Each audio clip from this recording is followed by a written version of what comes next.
Olá, tentando buscar compreender os desafios e as vantagens de empreender e inovar na área da comunicação no estado de Mato Grosso.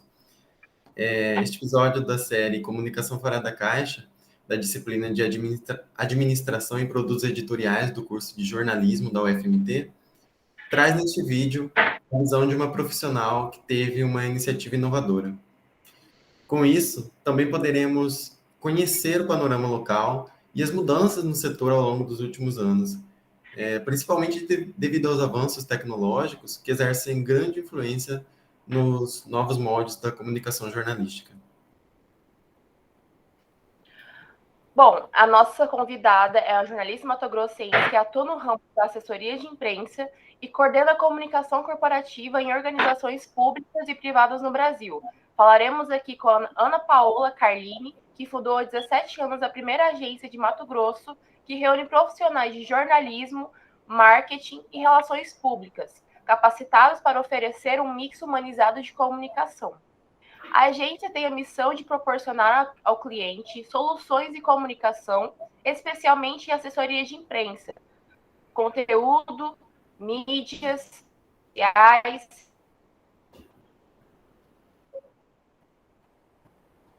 e conteúdo para públicos dirigidos no Mato Grosso, a trabalhar com marketing de experiência e influenciadores digitais. Ana é especialista em relações internacionais e tem experiência em assessoria de imprensa, comunicação corporativa e relações públicas com marcas como Sicredi, Grupo Petrópolis, Eletrobras, Energisa, Jubes, AgriShow, além da forte atuação no agronegócio. Mãe de 3 filhos, Paola é pioneira em um estado como Mato Grosso, que é conhecido por ser um dos estados mais conservadores do país. Seja bem-vinda, Paola. Obrigada, muito obrigada pelo convite. Fico bastante feliz de poder contribuir. Fiquei bastante feliz em ouvir esse resumo da trajetória, né? A gente que está todo dia trabalhando, enfim, a gente não presta atenção em tudo que a gente passou. Mas, assim, fiquei bem feliz, estou bem feliz com isso, eu acho que é isso mesmo. E, de fato, eu fundei a Ícone há 17 anos atrás. Eu me formei em 1999. Acho que alguns dos meus professores são professores de vocês também até hoje, né? Mas eu me formei, eu venho de uma família empreendedora, sou típica nativa do Sul, que veio do Sul para Mato Grosso, e meu pai veio plantar soja, e foi para Rondonópolis, Sapezal. Então, eu venho de uma família empreendedora. Eu trabalhei em veículos de imprensa aqui em Cuiabá, trabalhei no Diário de Cuiabá, Última Notícia, e depois trabalhei em alguns órgãos de governo como assessora de imprensa, mas em 2014 eu abri a Ícone com alguns amigos, e ao longo do tempo alguns amigos saíram e eu acabei ficando. Muito focada em comunicação corporativa, sim, mas muito baseada na minha experiência como jornalista e repórter de rua, que fui durante um tempo. Então, assim, seguramente posso dizer que foi uma das primeiras. Acho que eu e a Pai Prosa, Ícone Presa e a Pai Prosa foram as primeiras a surgir. E abrir mesmo esse mercado de assessoria de imprensa, né, de comunicação corporativa. Assessoria de imprensa é um mercado muito amplo, mas a comunicação corporativa é um mercado tanto quanto restrito, exige muito, muito preparo, porque você precisa ter noção de corporação, comunicação organizacional, enfim, e está sempre inserida dentro de um departamento de comunicação. Então, a comunicação corporativa trabalha sempre com marketing, trabalha com relações públicas, trabalha com RH, trabalha com comercial, é sempre muito integrado. E é uma área que eu gosto bastante. E, assim, empreender é muito difícil, né? Muito, muito, muito difícil. Porque empreender não é que você tem que ter vocação, mas você tem que ter vontade, porque não é fácil. A carga tributária é alta, o convencimento do mercado é demorado, você tem que viver um equilíbrio constante entre contas, clientes, finanças, enfim, tem que entender de gestão, tem que entender de comercial, tem que entender de RH, tem que, ao mesmo tempo, você tem que aprimorar sua técnica. Então, é sempre muito complicado, mas é bastante desafiador, então eu sempre gostei de desafio. Então, para mim, na verdade, é um, é um gás a mais, é um estímulo que eu gosto bastante. Paola, a gente tem algumas perguntas para você e eu vou começar aqui.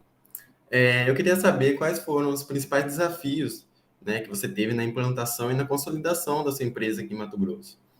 E se houveram, né, adversidades pessoais enfrentadas sendo uma empreendedora, uma coordenadora do gênero feminino, né?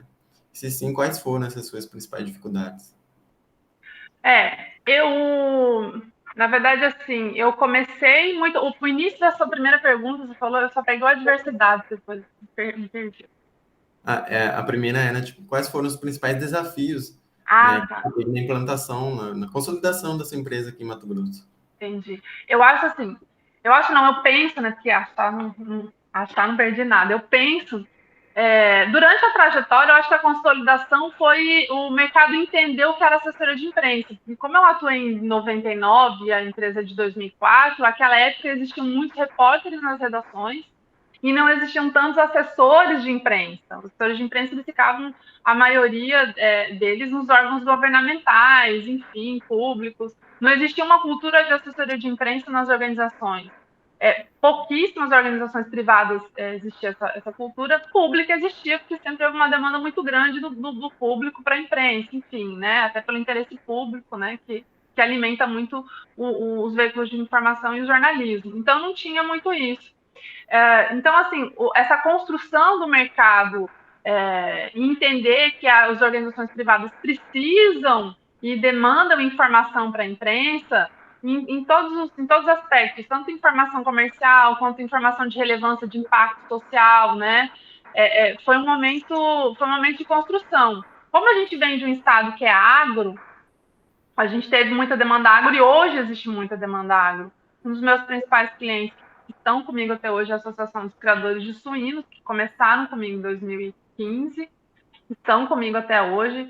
E eu tive uma forte atuação no agro também, que foi o AgriShow Cerrado 2004, 2005, que a Fundação Mato Grosso era nossa cliente. Também foi um grande desafio, porque era assim, o primeiro evento nacional em que você trazia veículos nacionais. Então, tinha Agência Estado, Folha de São Paulo, a gente trouxe Reuters, a gente trouxe a própria Globo, né? A gente teve umas maiores vitórias da minha carreira foi ter conseguido 10 minutos na Globo com a Agricultura Cerrado 2005, assim, espontaneamente.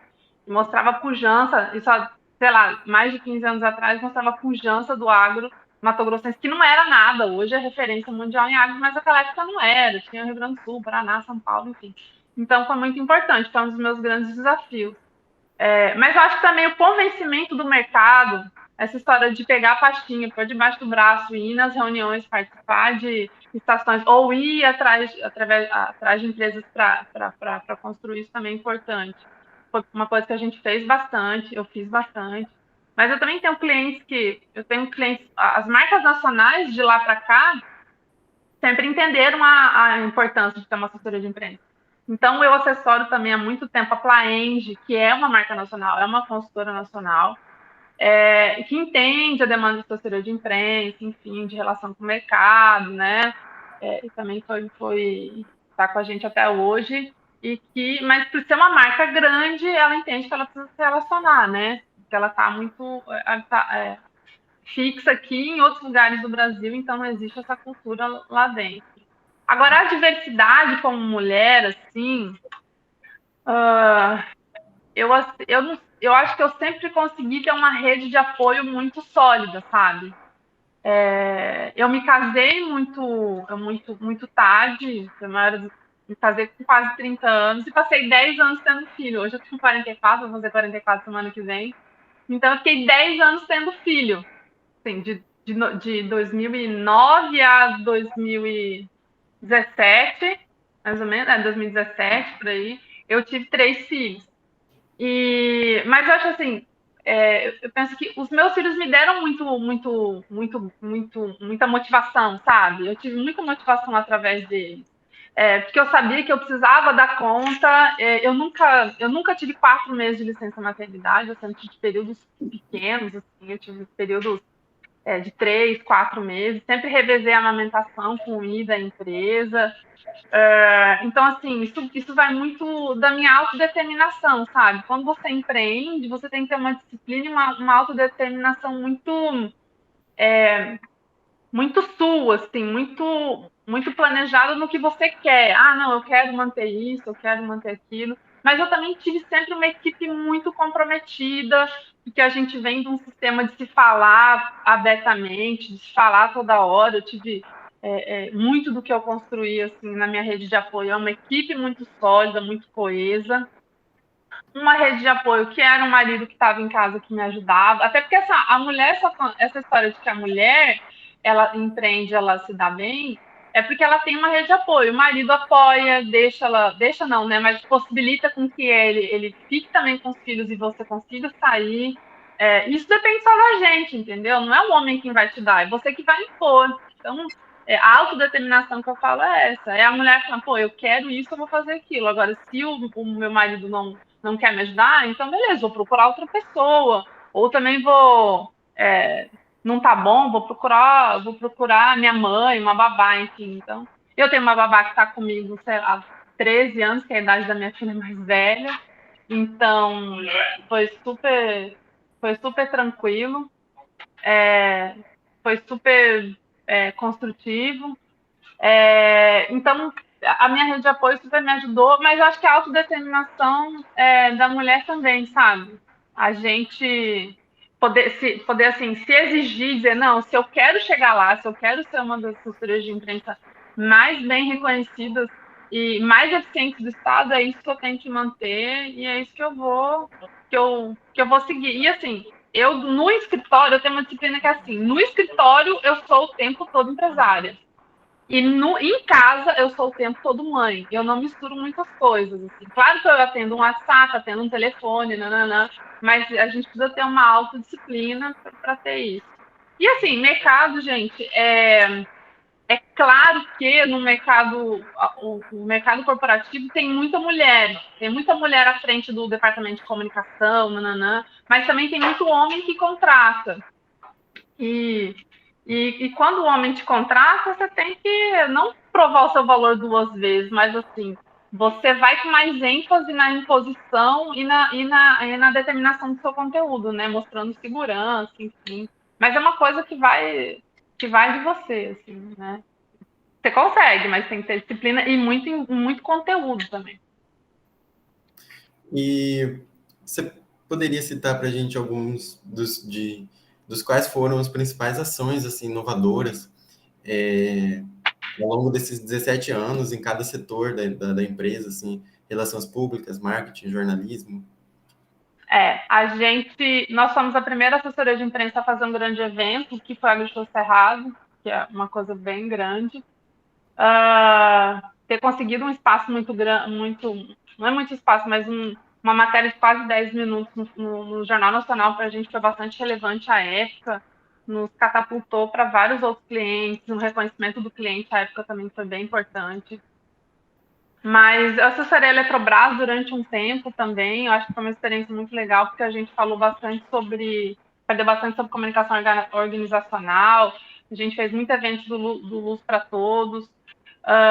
Eu acho que um outro evento também que marcou bastante a gente foi o JUBS, né, que foi os Jogos Universitários.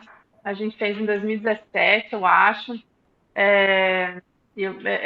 Foi assim, os grandes expoentes das Olimpíadas saíram dos Jogos Universitários, então a gente teve o Maicon, teve aquele atirador, que agora eu esqueci o nome dele. O Maicon era do Taekwondo e o outro atirador também, que ele tinha ganhado uma medalha, ele veio do JUBS. Então, assim, ter a cobertura do esporte, a gente também conseguiu espaços interessantes na Folha de São Paulo, na Globo também, no Globo Esporte, porque nesse evento do JUBS foi a primeira seleção de refugiados, naquela época tinha os refugiados do Haiti, né, e alguns venezuelanos, na época também, a primeira seleção de refugiados, a gente conseguiu emplacar uma matéria bem legal.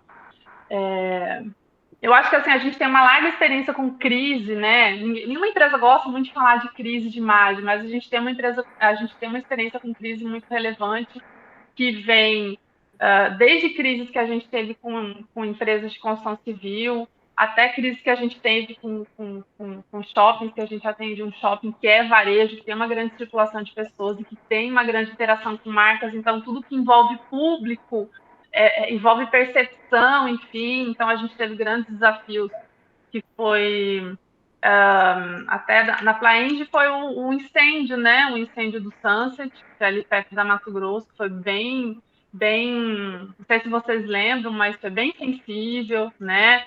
Porque várias pessoas foram atingidas, enfim, várias famílias foram atingidas, mas hoje a consultora reformou o prédio. Isso depende, a condição da crise depende muito também da transparência que a empresa, da condição de comunicação transparente que ela tem com o consumidor. Então, a Plaenge sempre foi muito transparente, muito aberta, enfim.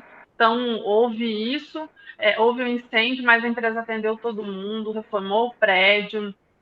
Hoje não tem nenhum passivo jurídico. Aliás, 6 meses depois do ocorrido, não havia nem passivo jurídico. Isso é muito bom, né? Porque a empresa zela pela marca. E aí a comunicação flui. Quer dizer, se a condução da empresa é transparente, é ética, a condução da comunicação vai ser também, né? Porque você não tem que ficar fazendo gestão de crise, é você conseguir levar a informação da empresa da melhor maneira para a imprensa e fazer a imprensa entender o que realmente aconteceu. Então, essa condução, quando você tem transparência, é tranquila.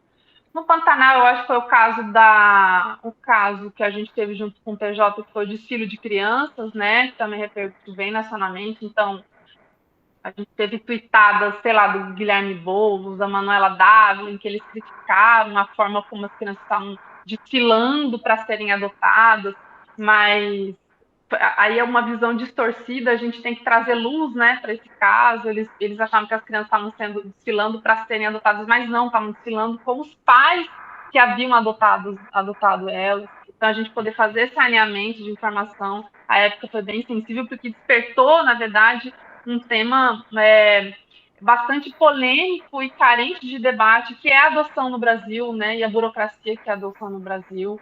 E o Tribunal de Justiça e a OAB foram bem parceiros nisso, no sentido de trazer luz para isso, né? Olha, aconteceu isso que a gente quer que as pessoas reflitam sobre a adoção, porque tem milhares de pessoas, de crianças aí em idade de risco, em vulnerabilidade social, que precisam ser adotadas. Então, como que a gente faz para despertar atenção, né? Leva para um shopping e faz um evento. O evento, assim, foi mal interpretado, mas o objetivo final dele tem alto impacto na sociedade, né? Que é a adoção. Vamos falar que, né, adoção é um ato de amor, enfim. Eu acho que, além disso, a gente teve recentemente outros casos também que a gente atua, então, para mim, foi bastante relevante. Mas o fato de ter sido a primeira assessora de imprensa a trabalhar com marketing de experiência, junto com uma grande empresa, que é o Grupo Petrópolis, que é a gente proporcionar, a gente fazia antes da pandemia, né? Porque era tudo antes da pandemia, agora, se Deus quiser, a gente volta com a pandemia.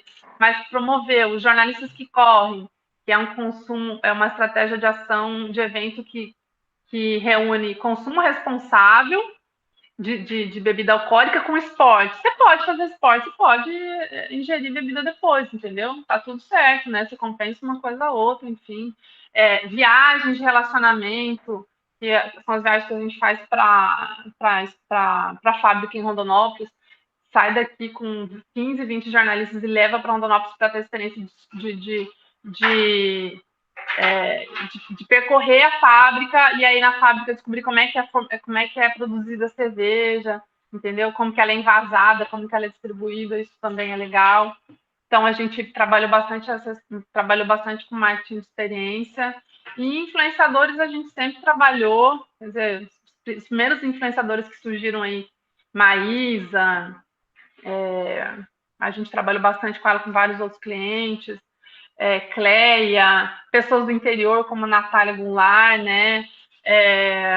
A própria Joyce Maromba, que hoje ela é referência nacional, né? No estilo fitness.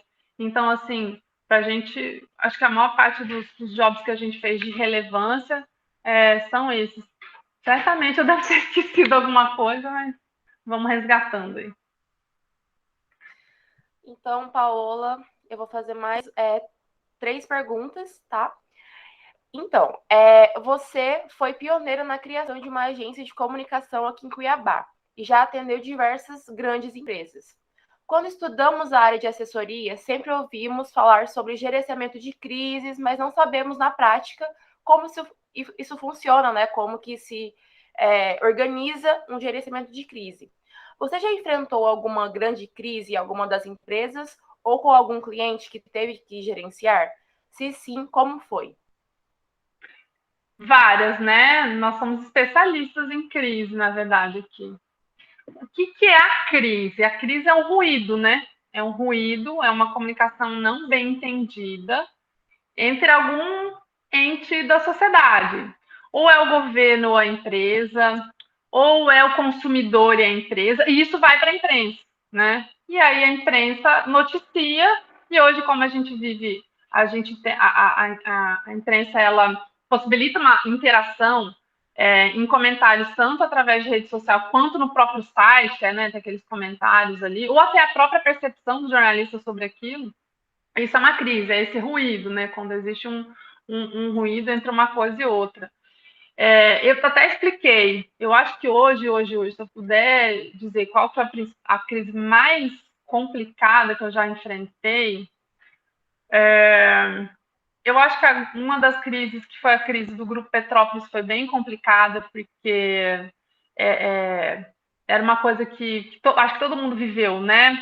Grupo Petrópolis na Lava Jato, a atuação do gestor foi uma atuação que foi parar nos jornais, mas aí isso respinga no mercado.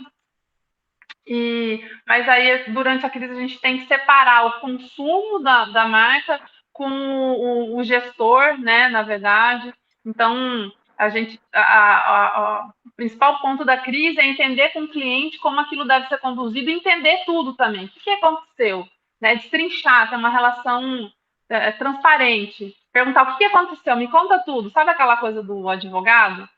Quando você chega lá e fala assim, me conta tudo, entendeu? Sou pena de, né, se me omitir alguma coisa, isso, mesmo que seja culpado ou não, isso pode atrapalhar na condução da comunicação. Então, comunicação é a mesma coisa, é sentar com o cliente e o cliente vai te dar vai te dar toda a versão dele, você vai checar com os diversos atores aquilo ali, o que aconteceu, e aí você vai montar uma estratégia de comunicação para tentar entender como você vai passar isso para a imprensa. Mas, assim, a gente tem casos de crise que também são bem comuns, que são os assaltos, a gente atende o Sicredi, que são os assaltos do Sicredi. Então, assim, imagina que uma localidade pequena, a gente teve até recentemente em Nova Bandeirantes, acho que foi, imagina que o Novo Cangaço, todo mundo conhece o Novo Cangaço, ele vai lá e assalta. Aí, quando ele assalta, existe uma temerosidade na comunidade, a comunidade fica bastante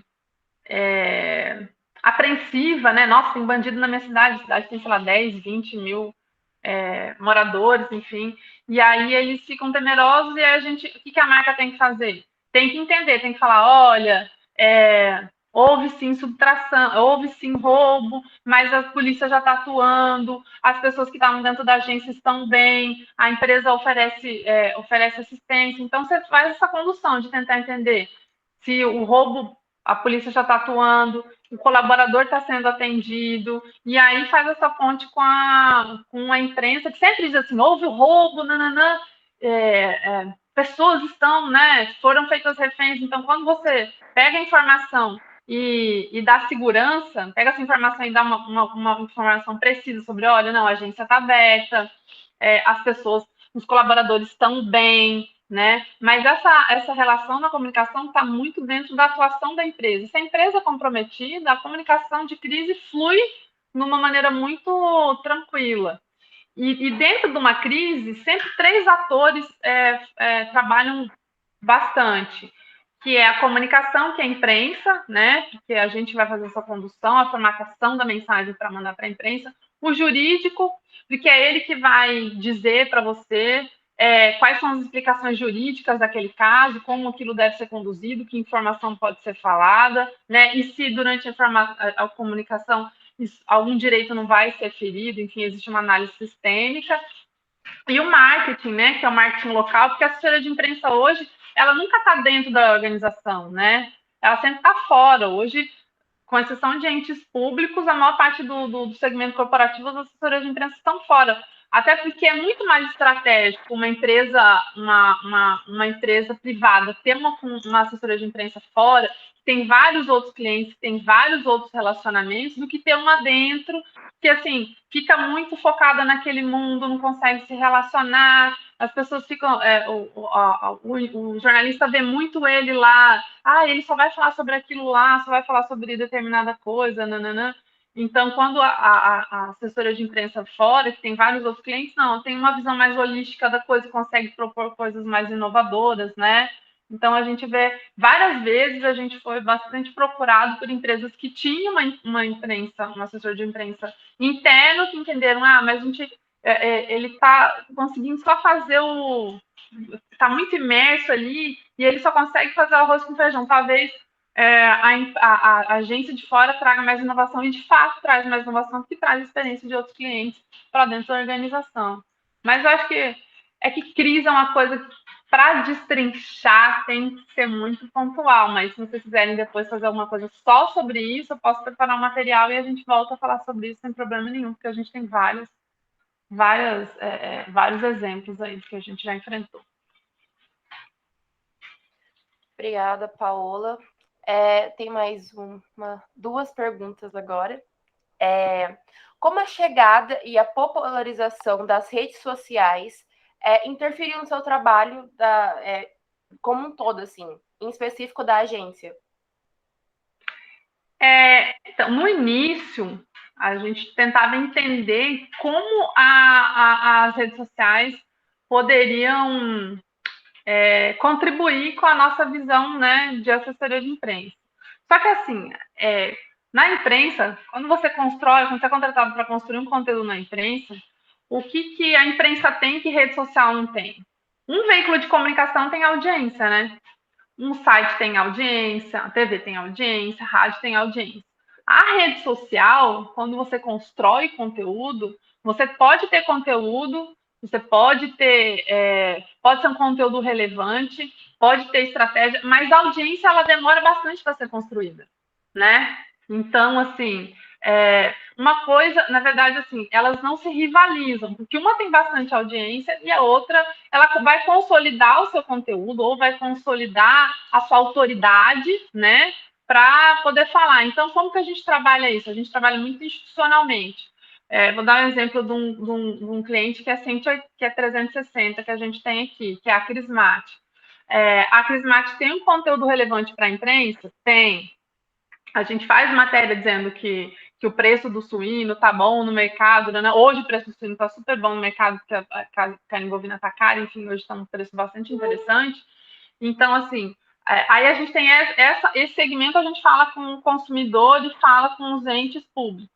E aí, como que a gente se relaciona com as mídias sociais? A gente tem o Instagram, a gente tem o Facebook, que vai falar para o consumidor quais são as vantagens da carne. Porque aí essa interface é uma interface que eu tenho com o consumidor para dizer quais as qualidades nutricionais da carne, como que eu faço para preparar uma carne suína, pratos legais para consumo diário, como que eu posso conferir relevância contratando chefes para instruir isso. Divulgação também regionalmente de cursos de culinária. Isso é Instagram. Aí a gente tem instrumentos de comunicação, que hoje está super na moda, em evidência, instrumentos de comunicação dirigida, que são os podcasts e as web TVs. A gente tem a TV Crismate hoje, que fala com quem? Fala com o produtor. O produtor, a gente formatou um podcast que fala a cada 15 dias o que o produtor quer ouvir, a demanda dele sobre preço, sanidade, histórias, e a TV vai falar sobre os principais feitos do mercado ou da associação para o suinocultor, porque a gente manda via WhatsApp, a gente veicula no YouTube e no Spotify, no Deezer, enfim, e aí a gente manda via WhatsApp para eles ouvirem a hora que eles quiserem. Então, assim, dentro da estratégia de comunicação, você consegue pensar em vários instrumentos tanto de rede social quanto de imprensa, que aglutinam numa estratégia de comunicação 180, 360, entendeu? Mas as redes sociais, eu acho que para o mercado corporativo, a rede social, ela entra, a assessoria de imprensa faz muito institucional, a gente não consegue fazer varejo, a gente não consegue vender através dali, porque aí é uma estratégia de agência mesmo, mais focada em venda, mais focada em métrica, mais focada em B2B, né, B2C, né, que é business to customer, que é a empresa via consumidor. Né? A gente faz muito B2B, que é empresa para empresa, uma empresa para imprensa. Então, eu acho que é um gargalo, uma oportunidade muito boa para os jornalistas. Hoje a gente vê muito isso, né? É um mercado que cresce bastante. A gente pensa muito no institucional, mas também fortalecer as redes sociais para os nossos clientes. Mas eu acho que, assim, penso muito na integração empresa-redes sociais. É uma coisa que, com essa ascensão do podcast, das TVs personalizadas, isso deve crescer bastante. E é um novo mercado, um novo segmento para os jornalistas, com certeza.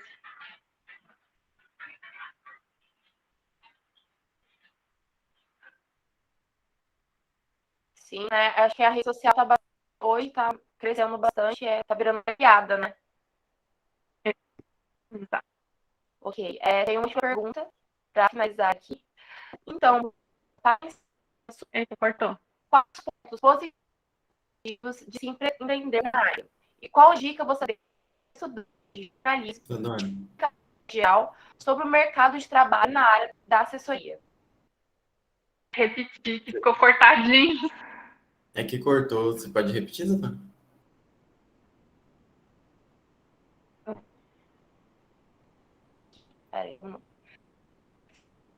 Se quiser que eu faça aqui. Ixi, cortou. Adora, desculpa. Você está falando, perdão, mas não estou conseguindo ouvir. Eu vou fazer aqui, eu tenho mais ou menos o rascunho na pergunta aqui. Na sua opinião, Paola, quais os pontos positivos e negativos de se empreender na área? E se você tivesse que dar uma dica, né? Qual dica você deixa para nós estudantes de jornalismo, para estudantes de comunicação no geral, né? Sobre o mercado de trabalho na área de assessoria? Eu acho que os pontos negativos no Brasil, acho que de uma maneira geral para todo empreendedor, a questão tributária. No Brasil, a questão tributária é muito complexa, então, assim, na hora de formatar uma empresa é bem complicado. Assim, ser empreendedor te estimula muito a conhecer sobre gestão, então você tem que ter uma autodeterminação, uma disciplina de sempre buscar conhecimento, buscar conhecimento, buscar conhecimento, não dá para ficar parado. Você precisa entender como é que o mercado funciona, sempre tem que olhar para fora, sabe? Sempre tem que olhar o que as outras empresas estão fazendo. A gente trabalha em parceria com várias empresas nacionais aqui, a gente trabalha com a Vento, pelo Grupo Petrópolis. Hoje a gente está trabalhando com Agroligadas, com a Impress, Porter Novelli, que é uma das maiores assessorias do Brasil, né? A gente trabalha com o Sicredi, em parceria com a CDN, que também é uma das maiores assessorias de imprensa do Brasil. A gente já trabalhou com a Máquina da Notícia, que também é uma das maiores assessorias de imprensa do Brasil. Então, assim, você entender o que o Corporativo Nacional está fazendo e meio que entender se você pode praticar isso também é uma coisa que você tem que buscar, não pode ficar parado, tem que sempre buscar inovação e tem que entender de várias áreas. Você tem que entender de finanças, tem que entender de gestão, tem que entender de tributário, tem que saber que você tem que estar super bem sempre, tá lidando com os colaboradores, com os clientes. Às vezes você está estressado num dia, mas tem que visitar o cliente, você tem que dar aquele sorrisão e falar, oi, bom dia, mesmo assim com um problemão atrás. Então tem que ter assim uma robustez emocional, sabe? Inteligência emocional mesmo, buscar muito autoconhecimento para saber o que você quer.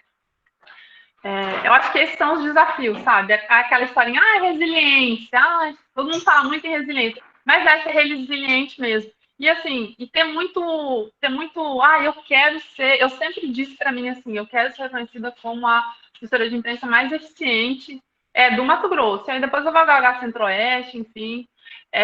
Mas hoje eu consigo ver bastante isso. Então, o meu objetivo maior sempre foi muito ser reconhecida como eficiente. E eu acho que um dos maiores reconhecimentos que eu sou eficiente é estar sendo procurada pela academia também, é atender várias corporações grandes. Então, assim, esse é um reconhecimento.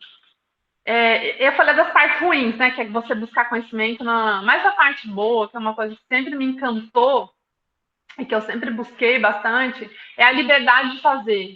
É a liberdade, assim. É não ter. Eu falo que a Iconipress é uma agência open mind. Se o cliente chega para a gente e fala assim, olha, eu quero fazer um evento assim, assim, assim, a gente nunca fez aquilo, a gente se propõe a fazer. Aqui a gente nunca fala assim, eu não sei. A gente fala, não, vamos buscar. Vamos entender o que o cliente quer. Hoje mesmo a gente está com um desafio muito legal que a gente deve divulgar nas próximas semanas, que junto com um dos nossos clientes, que é o perfil da mulher no campo, né, da empreendedora rural no Brasil. Então, uma estratégia que a gente está desenvolvendo junto com a Impress para divulgar no Brasil. A gente vai falar com vários stakeholders e vários veículos de imprensa nacional, então é bem desafiador.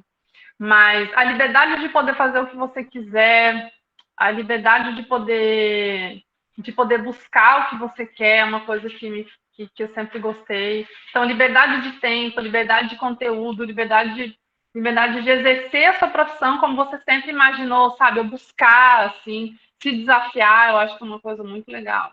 Mas defeitos tem, assim, um empreendedor nunca vai ter férias de 30 dias, um empreendedor nunca vai ter 4 meses de licença maternidade, um empreendedor nunca...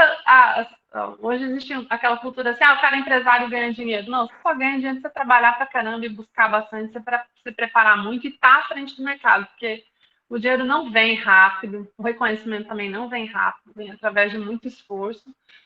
Então, eu acho que assim, a busca do conhecimento é uma coisa que leva tempo e que cansa, mas a liberdade de poder determinar o seu tempo, assim, é muito boa, porque eu, por exemplo, eu falo, eu quero viajar semana que vem, eu me organizo com a equipe, consigo viajar semana que vem. Talvez se eu tivesse numa CLT ou dentro da empresa, eu não conseguiria isso.